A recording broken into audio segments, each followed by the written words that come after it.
The twin suns of Recor 4 burned high in the pale orange sky, their light pouring down like molten metal. The air shimmered above the endless dunes, twisting the horizon into strange shapes, broken towers that vanished when you blinked, shadowy rivers that were only sand. The desert gave no comfort. Every breath felt like breathing from an oven. When the Alliance Transport 7 landed on the landing pad outside Fort HFY, the metal plates under it were already hot enough to scorch through boots. The moment the ramp lowered, a wall of heat rolled inside the ship, hitting the crew with a force like a living thing. Captain Mara Vance was the first to step out. The soles of her boots sank slightly into the soft, pale gold sand that clung to everything here. The air smelled dry, like old stone and dust that had never known rain. She squinted against the blinding sunlight, raising a hand to shield her eyes. Around the landing pad, the tall Druvati soldiers stood waiting. They were reptilian in appearance, with scale-armored skin the color of bronze and eyes like molten gold. Each carried a long curved blade on one hip and a heat rifle slung across the other. Their long tails twitched lazily behind them, but their posture was not welcoming. The Druvati commander, General Takar, stepped forward. He was nearly a head taller than Mara, and when he spoke, his voice was deep and rough, like stones grinding together. "You are the Terran unit the Alliance sent." His tone was flat, unreadable, but the flick of his tail showed his irritation. "Yes," Mara replied, her voice calm despite the heat pressing against her skin. "Captain Mara Vance, Terran Expeditionary Corps. My team and I are here to assist." One of the younger Druvati soldiers hissed softly to another in their own language, a tongue made of harsh clicks and low growls. "They will last an hour," the soldier muttered, thinking Mara couldn't understand. But she understood enough. She had studied basic Druvati before the mission, and while she couldn't speak it well, she knew when someone was doubting her. She didn't let it show on her face. General Takar's gaze swept over Mara's small squad Orc, the tall survivalist with sunburned skin and eyes like pale steel. Sato, the quiet sharpshooter with the sharp gaze of a predator. And Diaz, the medic whose calm smile rarely left his face. The general's lip curled slightly. "The desert here is not like the ones on your homeworld," Takar said. "This is the Recor wastes, heat, sandstorms, and death. The Vornok raiders you hunt will die soon enough. There is no need for your kind to risk yourselves." Mara's expression didn't change, but a spark of irritation lit in her chest. "We're not here to wait for the enemy to die," she said evenly. "We're here to get the job done." The general tilted his head, studying her. "Terrans always rushing into the storm. We will see if you still stand by that when the sun is above your skull and the sand claws at your skin." Behind them, the dunes stretched to the horizon like an ocean of gold. Somewhere out there, beyond the heat haze, the Vornak raiders were hiding, vicious mercenaries from the dark moons, carrying stolen Alliance data that could cripple entire fleets. Mara turned her eyes to the desert. To her, it was not just a threat, it was a challenge. She had seen deserts before, the cracked salt flats of Mars, the boiling red sands of Aresnine, the whispering dunes of Solara Prime. Each one had tried to break her. None had succeeded. The Druvati, however, didn't know that. To them, humans were soft newcomers to the galaxy, fragile creatures from a green and blue world where water was everywhere. They didn't understand that humans had learned to survive by adapting to cold, to heat, to hunger, to everything the universe threw at them as they walked toward the outpost gates. Rourke leaned close to Mara. "They don't think we're gonna make it," he muttered, a hint of amusement in his voice. Mara's lips twitched into a faint smile. "Good. Let them underestimate us." The outpost itself was a cluster of low, sandblasted buildings made of stone and metal, their walls curved to deflect the worst of the wind. Between the structures, narrow paths of hard-packed sand led to watchtowers topped with weapon mounts. Even here, deep in safe territory, the desert tried to claim everything. Sand piled against walls, grit in the air, the constant hiss of wind moving through the gaps. Inside the command tent, the air was cooler thanks to heavy fabric walls and a single humming air recycler.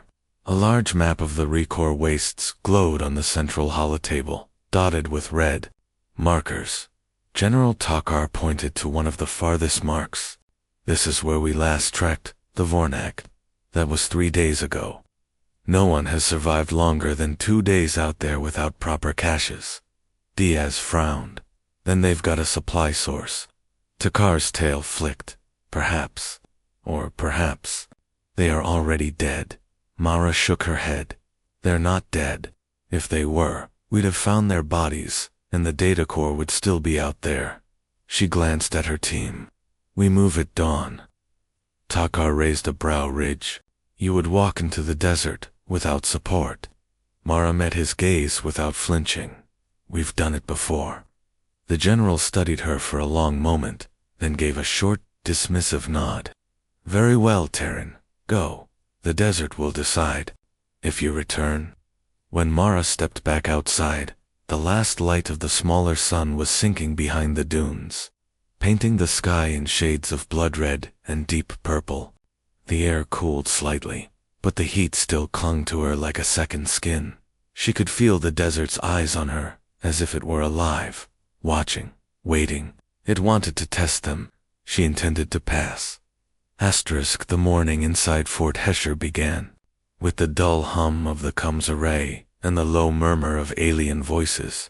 Outside, the suns were still below the horizon, but the sand already held yesterday's heat, waiting to rise again. Captain Mara Vance and her team stood in the command tent, facing the large glowing holomap on the central table. Around it, several Druvati officers formed a loose circle, their tall bodies casting long shadows under the dim yellow lamps. The air inside was cooler than outside, but it was heavy, not with heat this time, but with tension. General Takar scaled finger pointed to a cluster of red dots on the far side of the map. The Vornak raiders took the stolen data core here, he said. Our scouts tracked them this far before losing contact. That was 72 standard hours ago. The officers muttered among themselves in their native tongue, a sharp, clicking language that carried frustration and impatience.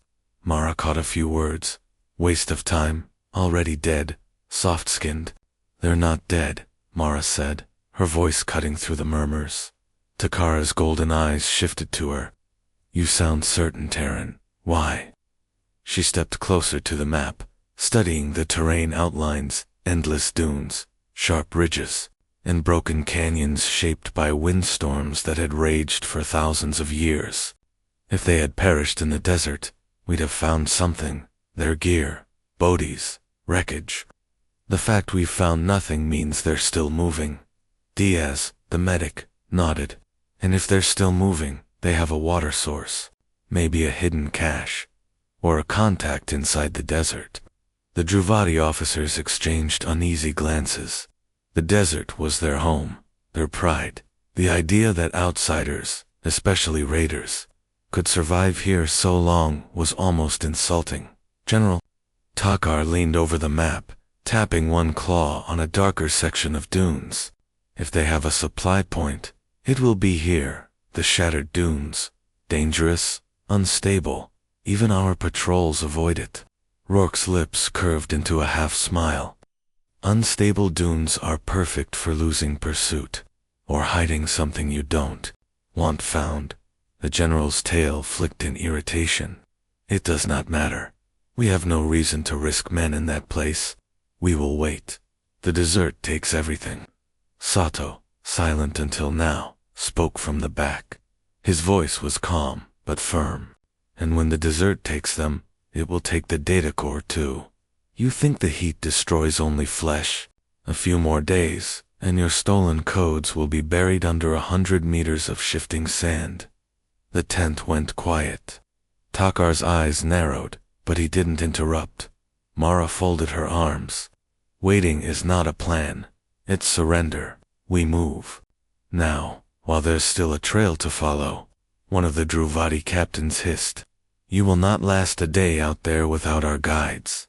Rourke chuckled under his breath. We've heard that before. The captain's tail lashed the ground, but Mara ignored the display of offense. She turned to the general. Give us permission, and my team will go. We'll find the Vornak and bring the data core back. Takar studied her for a long moment. The flicker of his eyes moved from Mara to her crew, weighing them as if deciding whether they were fools or something more. Finally, he said, You are free to go, Terran. But know this, the desert is not your friend. It will strip the life from your bones while you still breathe. If you fall, no one will come for you. Mara's voice was steady. Understood. Outside, the first sun was breaking the horizon, spilling gold light across the dunes. The sand caught the glow and threw it back in dazzling brilliance, but the beauty was deceptive. Even at dawn, the air was dry enough to crack lips in minutes. The team returned to their quarters to prepare. Rourke checked the water packs twice, then wrapped them in insulating cloth to keep them from heating too quickly. Sato adjusted the lenses on his goggles to cut the glare. Diaz carefully packed a medkit with not just medical supplies but also high-calorie nutrient gels and electrolyte salts. Mara inspected each of them without speaking. She trusted them completely, but the desert demanded more than trust. It demanded. The first steps into the Recor wastes were like stepping into another world. Behind them, the walls of Fort Hesher shrank into the heat haze until they were nothing but a blur, swallowed by the shimmering gold of the desert. Ahead, the dunes rolled on forever, an ocean without water, its waves frozen in wind-sculpted shapes. The twin suns had climbed higher, and their light poured down like molten metal. The sand reflected it back, turning the air itself into a pale, burning glow. Every breath felt dry enough to scrape the inside of the throat. Captain Mara Vance led the way, her steps steady and measured. She didn't rush, didn't waste energy. Every movement was calculated. She knew, in deserts, speed was death. The key was rhythm, slow, constant, relentless. Behind her, Rourke walked with easy strides, scanning the horizon through a cloth-wrapped face. His eyes, sharp as a hawk's, searched for any sign of movement. Sato kept to the rear, his rifle slung but ready, while Diaz moved in the middle. Checking the team's water packs every hour, they carried no heavy armor, no bright metals to reflect the sun. Their clothes were dull, heat-absorbing fabrics layered loosely to trap air and slow dehydration. Faces were hidden under scarves and goggles, both for protection and to keep the wind-driven grit from cutting their skin. By midday, the heat was at its worst. The air shimmered so violently it made the dunes look as if they were moving. Sand trickled endlessly from one crest to another, like the whole world was sliding away beneath them. Diaz called softly from behind, "Shade break." Without speaking, the group moved toward a half-buried rock outcrop, no bigger than a small house. Its shadow was narrow, but deep enough to give them a moment of relief. They crouched in the shade, unfastening their water packs. No one gulped. Each sip was slow, measured, held in the mouth before swallowing. Rourke glanced at Mara as he capped his bottle. "Druvati were watching us from the ridge this morning," he said quietly. Mara didn't look surprised. "They're waiting for us to fail.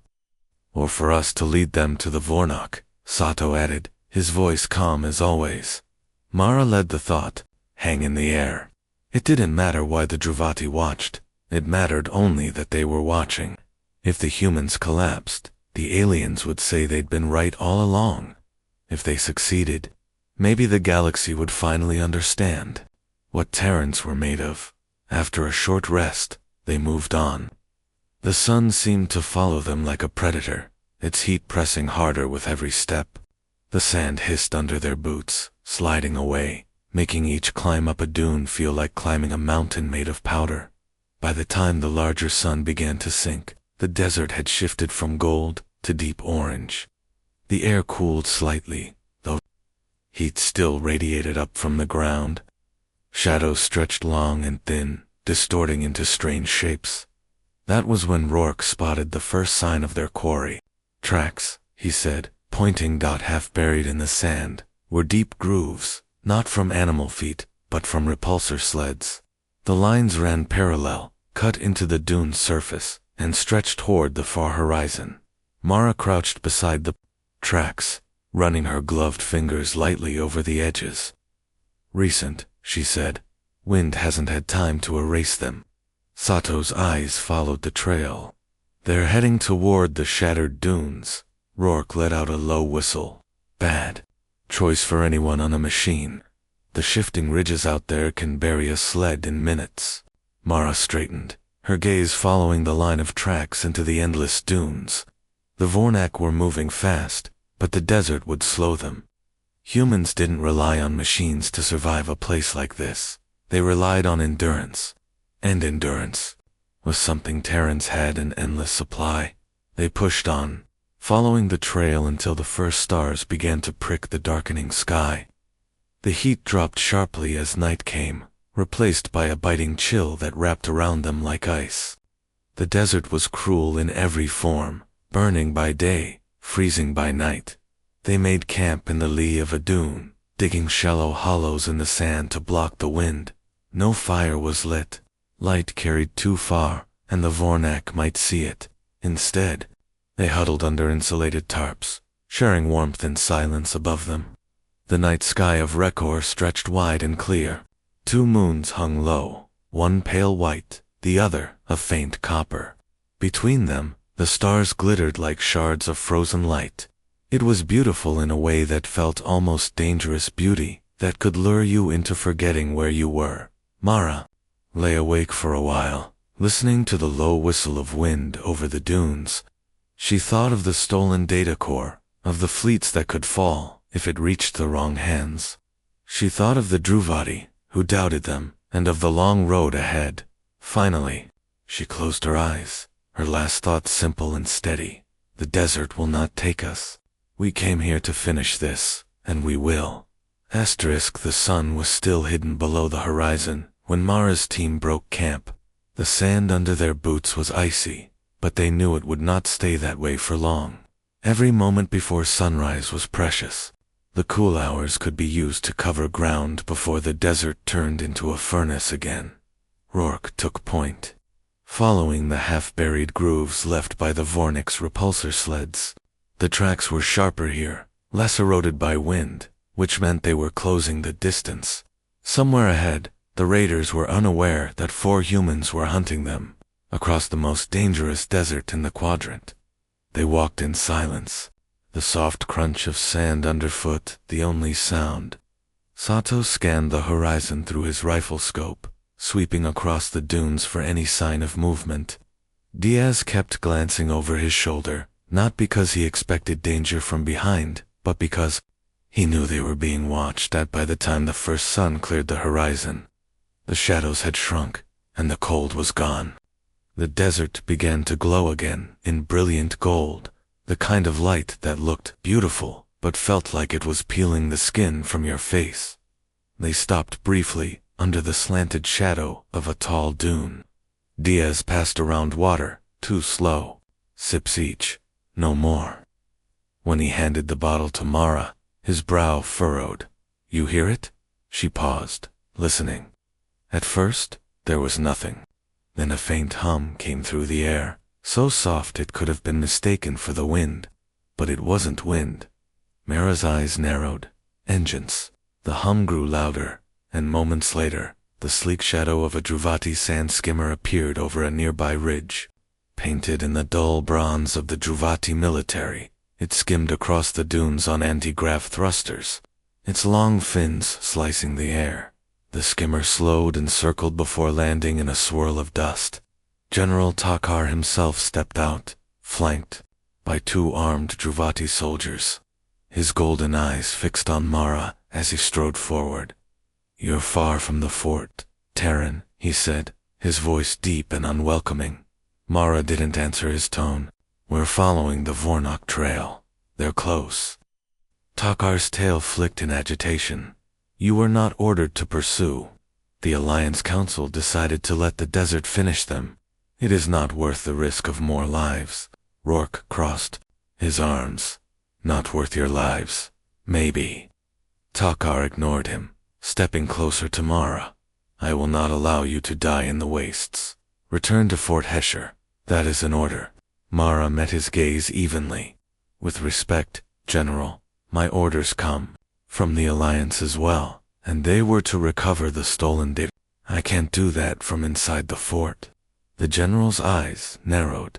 You speak as if you have a choice. I do, Mara said quietly, and my choice is to keep going. For a moment, no one moved. The heat between them wasn't just from the desert anymore. It was the silent clash of wills. The Druvati soldiers shifted uneasily, their hands resting near their weapons, unsure whether this was going to end in words or steel. Finally, Takar's mouth curled in something. That wasn't quite a smile. You humans, you burn like the suns themselves. Very well, burn, then. But remember, the desert does not care about courage. He turned sharply, signaling to his soldiers. The skimmer's engines roared to life, and within moments it was gone, a shrinking dot in the waves of sand. When the dust settled, Sato glanced at Mara. That sounded like permission to me. She smirked faintly. Close enough? They pushed forward, and as the day wore on, the terrain began to change. The smooth dunes gave way to jagged ridges of stone, their edges sharp as blades. Wind howled between them, carrying grit that stung against their scarves and goggles. It was here that the Vornix trail became harder to follow. The repulsor sleds had left faint burns in the sand, but the shifting winds tried to erase them with every gust. Rourke crouched low, brushing his fingers across the marks, still fresh. They came through not long ago, as the second sun began to dip. The team crested a high ridge, and there, in the distance, they saw it. A plume of dust rising from the horizon, moving fast. Sato raised his scope. That's them. 4 sleds, heavily loaded, heading deeper into the shattered dunes. Mara's mind raced. The shattered dunes were a death trap, vast fields of unstable sand that collapsed like water under too much weight. Vehicles were useless there. But if the Vornok didn't know that, they were about to trap themselves. They'll slow down once they hit the unstable ground, Mara said. That's when we make our move. The team made camp that night within sight of the faint dust trail. No fire, no light. Only the quiet hum of the desert wind and the sound of their own breathing. Mara sat awake longer than the others, her eyes fixed on the distant shimmer of the dunes. She thought of the Druvati, sitting safe inside their walls, convinced the desert would handle their... The air was cold at dawn, but Mara's team knew the chill wouldn't last. The desert's second sun had not yet risen, and the horizon glowed faintly with its coming fire. The Vornok trail was still visible, a long smear of disturbed sand, stretching ahead into the most dangerous part of the wastes. Rourke adjusted his pack and gave a low whistle. Once we step in there, he said, nodding toward the rippling horizon, it's all or nothing. The shattered dunes were no ordinary desert. From above, they looked like waves frozen in time, but underneath, the sand shifted in unpredictable ways. Whole dunes could collapse without warning, swallowing anything heavy. The Druvati avoided it entirely. Even the Vornak raiders only crossed it when desperate. Mara studied the land ahead. Light load, wide steps, spread the weight. No one walks in a straight line. It's a death sentence out here. Diaz grinned faintly, though there was no humor in it. And if the ground starts sinking, you run, Mara said simply. They moved forward, entering the rolling expanse. Each step was deliberate. Boots sank slightly, but they adjusted quickly, shifting their weight, keeping momentum. They were hunters now, careful, silent, patient. The sun climbed higher, and heat shimmered across the dunes. In the distance, the plume of dust from the Vornak sleds began to fade. Rourke cursed under his breath. They're slowing. They must have hit the bad sand. Hours passed in tense silence. Then, at the crest of a tall dune, Sato froze and motioned for everyone to drop low. Through the glare of the heat, they saw them, the Vornak sleds, stuck at the base of a dune, their repulsors whining uselessly as they kicked up fountains of shifting sand. Alien figures scrambled around the sleds, their movements sharp and frantic. The desert had caught them. Mara's eyes narrowed. Perfect. But before they could move, a deep vibration rolled under their feet. It was faint, but growing. Diaz's expression turned grim. That's not just shifting sand. The ground ahead bulged. A crack split the surface, and with a sound like breaking ice, a massive creature erupted from beneath. It was a sandworm, a predator, older than the desert itself, its scaled body longer than a skimmer, its mouth lined with rings of jagged teeth. The Vornak screamed and scattered, firing wildly into the sandstorm. The worm's body kicked up. "Change of plan," Mara said, her voice calm but sharp. "We use the worm as cover. While it's busy with them, we get the data core." They slid down the dune, moving low. Heat and grit blasted their faces as the worm thrashed, its massive body coiling around one of the sleds, crushing it like paper. Rourke pointed to a half-buried crate on the far side of the chaos. "That's got to be it." "Diaz, with me," Mara ordered. "Sato, Rourke, keep eyes on the worm. If it turns our way, give a shout." They sprinted across the unstable sand, boots barely finding purchase. The roar of the worm masked their approach. Diaz reached the crate first, dropping to one knee to pry it free from the sinking dune. The lid was locked with a Vornak seal, glowing faintly with alien runes. Diaz pulled a small cutting tool from his belt. "Give me 10 seconds. "You've got 5, Mara said, glancing over her shoulder. The worm had torn through another sled, scattering debris like leaves in a storm. One Vornak raider tried to flee, only to be dragged under by the shifting sand. The lock gave a sharp hiss, and the crate opened. Inside, wrapped in gel, was the data core, a small black device, unremarkable in appearance, yet worth more than an entire fleet. Mara lifted it carefully, sliding it into her pack. "Got it? Let's move." They turned to retreat, but the worm shifted, its massive head swinging toward them. Twin black eyes locked onto their movement, and the sand under their boots began to quake. "Run!" Sato's voice cut through the roar. They sprinted, each step sending ripples through the unstable ground. The worm's body surged forward in a wave of scales and dust, closing the distance fast. Rourke fired a flare round over its head, the bright burst exploding in the air. The creature recoiled, thrashing in confusion. It was enough. The team cleared the worst of the unstable sand and scrambled up a rocky ridge, the worm's massive body unable to follow onto the solid ground. It roared once, the sound echoing across the desert, before sinking back into the shifting dunes. The 4 humans collapsed in the thin shade of the ridge, panting hard. Diaz let out a sharp laugh between breaths. "Tell me again how we're not supposed to survive here." Mara smiled faintly, pulling the data core from her pack. It felt warm in her hands, as if it already carried the heat of the desert inside it. "We're Terrans," she said. "Survival is what we do." They still had miles to cross before reaching safety, and the Vornak survivors would not give up the chase. But for the first time since entering the wastes, the odds felt different. The desert had tried to kill them, and failed. The sun fell fast in the wastes, as if the desert itself wanted to hide what it had done during the day.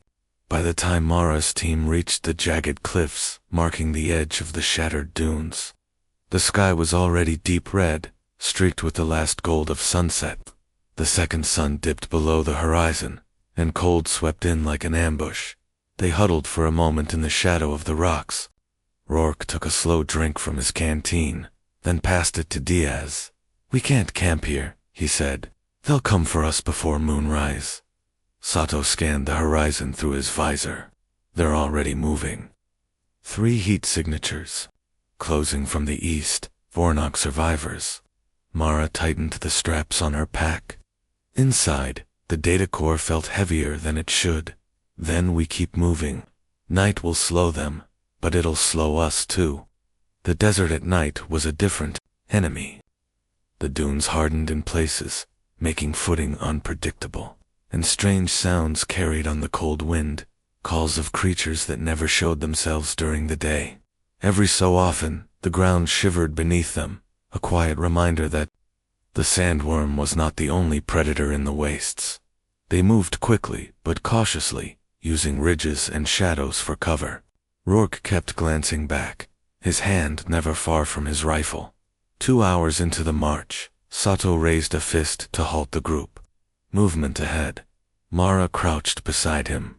In the faint starlight, shapes moved between the rocks. Tall, thin silhouettes, their bodies draped in layers of cloth that fluttered in the cold wind. Druvati, Diaz whispered. The tall aliens were not friends to the Vornak, but they were not allies to the Terrans either. The Druvati followed only their own desert laws, and trespassers rarely left their territory alive. Mara stepped forward slowly, hands visible. "We come in peace," she called in the trade tongue. The lead Druvati tilted his head. His voice, when it came, was low and rasping. "Peace is a word for those who have the right to speak it. You are outsiders. You bring danger." His gaze shifted to Mara's pack. "And you carry something the desert would rather keep buried," Diaz muttered under his breath. "They know about the core." Mara kept her voice calm. "The Vornak stole this from the Alliance. It's not just ours. It belongs to every world that values peace." The Druvathi's eyes glinted in the dark. "Peace is a shifting dune. It changes shape with the wind. You claim it for yourself, and the Vornak will claim it for theirs. Why should the desert side with you?" Before Mara could answer, Rourke's rifle clicked. Context behind us. Shadows were moving fast over the dunes. The Vornak had found them. The Druvati leader didn't flinch. His people melted into the rocks like ghosts, leaving Mara's team alone. "Guess we know where they stand," Diaz muttered. Mara's voice cut through the tension. "We move now." They ran, boots kicking up sprays of cold sand. The Vornak opened fire, green plasma bolts tearing through the night. Sato fired back in short bursts, forcing their pursuers to slow. The desert seemed endless. Breath burned in their lungs, and every muscle ached. Then, without warning, a figure appeared ahead, the Druvati leader. Standing alone on a ridge, he raised one long arm and pointed to a narrow gap between 2 stone spires. "The Wind Canyon," he said. "If you reach it before the hunters, the desert will hide you." Mara didn't hesitate. "Go." They plunged into the gap, the walls closing around them. The wind here was fierce, whistling through the stone and carrying veils of sand that stung their faces. The Vornak followed, but their shouts grew fainter, swallowed by the sound of the wind. Minutes turned into an hour. The canyon twisted and split, and soon there was no sign of their pursuers. Only the endless, echoing howl of the desert. When they finally stopped, Rourke leaned against the rock, chest heaving. "Why help us?" he asked the Druvati leader, who had followed them into the canyon. The alien's gaze was unreadable, because the Vornak break the balance of the wastes, and because... He paused, his voice dropping to a near whisper. "You humans do not know when to quit. Even the desert respects that." Mara met his gaze. "Then help us get out of here." The Druvati inclined his head. "At first light, I will show you a path. But be warned, it leads closer to the Vornak stronghold than you wish to go. Only there can you find the sky again." Mara looked to her team. Exhaustion was etched into every face, but none of them spoke against it. "Then that's where we're going," she said. The night closed around them, cold and unyielding. Somewhere beyond the canyon walls, the Vornox still hunted, but for the first time, they had a guide and a sliver of hope. Dawn broke slowly over the Recor wastes, spilling pale gold across the canyon walls. The wind had died to a faint whisper, leaving only the soft hiss of sand shifting across the ground. Mara's team emerged from the narrow canyon, muscles stiff, faces streaked with sweat and grit. Each step felt heavier than the last, but they pressed on toward the Vornox stronghold that lay hidden somewhere in the undulating desert. The Druvati guide, whose name Mara now knew was Treacle, led the way. He moved like a shadow, silent and precise, pointing to landmarks only he could recognize. "The stronghold is ahead," he said, his voice low. "You must take care. The Vornox patrols are close, and the sand here is unstable. One wrong step." He let the words hang in the air. Rourke's brow furrowed. "How do we know we're not walking into a trap?" Treacle's eyes glinted, unreadable. "You Terrans survive by stubbornness. Yes, that is your weapon. It may save you or destroy you. Choose carefully." Mara glanced at her team. Rourke, Sato, and Diaz all nodded, ready. She tightened the straps on her pack, feeling the weight of the data core against her chest. Every moment mattered now. If they delayed, the Vornak could move the core again, disappearing into the dunes where no one could follow. The terrain changed again as they approached the stronghold. Jagged rock formations rose like broken teeth from the sand, twisted and sharp, forming natural barriers. Between them, the sand rippled, revealing scars of old battles, charred sleds, half-buried weapons, and the remnants of what the desert had claimed. Mara led her team along a narrow ridge, keeping their shadows hidden from the dunes below. The Vornox sleds were visible in the distance, sleek black vehicles, parked in a loose semicircle around a tall, jagged tower built from stone and reinforced alien metal. Smoke curled lazily from one of the sleds, evidence of the desert worm, attacked days ago. "They're not expecting us yet," Sato whispered. The worm probably made them think the threat was gone. Diaz's lips pressed into a thin line. "We don't have time to wait for a better approach." Mara surveyed the stronghold. "We split. Rourke and Sato flank left and right. Take the high ridges. Diaz and I go straight. We distract, grab the core, and get out. Silent, fast, precise. Everyone clear." They nodded. Mara gave a final check of the data core's container. It was small, but critical. One mistake now, and all the Alliance's fleets would be at risk. They moved like shadows across the sand, the desert itself seeming to hold its breath. Mara and Diaz kept low, approaching the perimeter where Vornek guards moved like insects, unaware of the predators creeping toward them. Rourke and Sato climbed higher, their rifles ready. From above, they could cover the Terrans' advance and provide rapid fire if things went wrong. The first obstacle came suddenly, a patrol of 3. Vornak near a jagged ridge. Mara crouched behind a boulder, scanning. Diaz held up a hand, signaling a silent countdown. When Mara nodded, he threw a small rock to the far right. The Vornak turned, hissing, distracted. Mara and Diaz darted forward, slipping past them into the shadow of the tower. The air smelled of scorched metal and alien oil, pungent and sharp. The datacore's location was obvious, a reinforced container sitting on a raised platform, guarded by 2 raiders. Mara froze for a heartbeat. Then, with a nod to Diaz, she threw a small dust grenade, creating a cloud between the guards and them. The Vornak shouted in alarm, firing blindly. Diaz grabbed the container and slid it into his pack. "Got it," he whispered, adrenaline making his hands shake.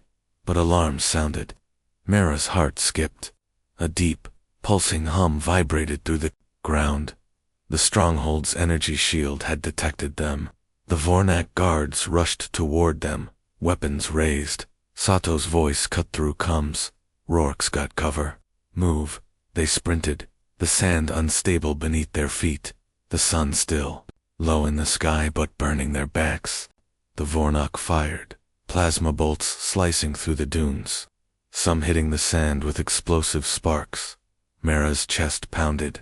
Her boots sank slightly with every step, the weight of the core pulling her down. Behind her, Diaz was close, but she could hear his breathing, sharp, determined, steady. From the ridges, Rourke and Sato fired in short, controlled bursts, pinning down the pursuing Vorn. It wasn't enough to stop them, but it was enough to slow them. The terrain became worse. Dunes taller and unstable, ridges sharp. One wrong step, and they could tumble hundreds of meters. Mara led the descent carefully, counting every step, balancing the need for speed with survival. Finally, they reached a small canyon, a natural corridor leading away from the stronghold. Mara glanced back. The Vornak sleds were still visible, but the high ridges and sharp dunes forced them to slow. They slipped into the canyon, breaths heaving, hearts racing, the sun climbing higher, and the desert alive around them. Mara glanced at Diaz, who gave a weary but determined nod. The data core was safe. For now, Mara whispered, almost to herself. The desert tried to stop us, but humans don't quit. They pressed on, shadows stretching behind them, as the dunes reflected the heat of the day. Somewhere ahead lay Fort Hesher, and safety, but the desert, patient, dangerous, alive, still had its final test waiting. The desert sun rose high, burning the Recor wastes into a golden furnace. Mara's team had pressed through the canyon all night, moving as shadows, surviving on little water and sheer determination. The stronghold was far behind them now, the distant ridges rising like broken teeth against the horizon. But Mara knew the Vornak would not give up so easily. They're still on our trail, Sato said, scanning the dunes through his scope. Faint dust plumes indicated the Vornak sleds were following at a distance, cautious but persistent. Mara wiped sweat and grit from her face. We'll use the canyon to slow them. They rely on machines. We rely on endurance. Diaz adjusted the straps on his pack, careful not to jostle the data core. They think this is just a chase. They don't realize the desert is ours too, Rourke smirked, though his eyes were serious. They're about to learn Terrans don't follow rules the way everyone else does. The canyon walls narrowed, forcing the sleds to reduce speed. Mara led her team carefully, following the path Trekel had shown them, a winding route that used hidden ledges and ridges. At one bend, they paused, huddled behind a jagged rock. Look, Mara whispered, pointing. Far ahead, the Vornak sleds slowed abruptly. The desert beneath them shuddered. The sandworm had returned. Its massive body surged from beneath the dunes, dragging the Vornak sleds into chaos. Plasma bolts flew in every direction, but the creature moved faster than any weapon could track. Mara's team didn't stop. They moved low, silent, navigating the treacherous dunes. The Wyram's attack was a distraction, a chance they would not waste. The canyon opened into a vast basin, a wide stretch of hard-packed sand bordered by sharp cliffs. Ahead, Mara spotted something unexpected, a Druvati patrol, armed and waiting. Trekel stepped forward, raising a hand. They expected. You two fail. They do not know humans. Watch carefully. The Druvati soldiers did not fire immediately. Their leader, a tall figure with golden eyes, regarded Mara with curiosity rather than hostility. You survived the wastes, he said, even after everything. Impressive, Terrans. But the path ahead is treacherous. Mara met his gaze. We do not have the luxury of hesitation. The Vornak stole from the Alliance. We return it, or countless worlds will suffer. The Druvati leader's tail flicked once. Humans are bold, or foolish. Perhaps both. Follow the path I show, but do not test the desert further. With that, he led them along a hidden ridge, cutting days of travel into hours. They moved quickly, careful to stay out of sight of the Vornak sleds, which still struggled behind them. By mid-afternoon, the Terrans and Treckle reached a narrow pass, the final natural barrier, before Fort Hesher. Mara paused, taking in the sight. The sand here glimmered with heat, fragile and unstable. One misstep could bury them entirely. Rourke adjusted his pack. This is it. We either cross, or we fail. Mara nodded, checking the data core. Move carefully. Follow my lead. The desert respects precision as much as courage. They crossed one by one, boots sinking slightly, bodies tense. Every step was deliberate, measured. Behind them, the sleds tried to follow, but sank into the unstable sand. Their machines useless against terrain that shifted like water. A roar split the air. The sandworm reappeared, targeting the trapped sleds. Mara's team did not pause. They pressed on, every muscle burning, until finally, they crested the pass and saw the familiar walls of Fort Hesher in the distance. Relief was tempered by caution. Mara knew the Vornak were resourceful. They could strike again. But as they approached, something remarkable happened. The Druvati, who had watched the entire chase from a distance, did not attack. Instead, they fell in behind the humans, forming a protective rearguard. Treckle's voice came through the comms. The desert has judged. Your courage earns its respect, and ours. The Vornak sleds tried one last desperate charge, but the sandworm blocked them, forcing them into traps Mara had noticed days ago, hidden ridges and collapsing dunes. One by one, they were stopped. Mara's team moved faster, reaching the gates of Fort Hesher. The soldiers inside opened the barriers, astonished to see the humans and Treckle approaching, data core in hand. General Takar stepped forward, eyes wide. You survived. Mara smiled faintly, exhausted but unbroken. We did more than survive, General. We returned what belongs to all.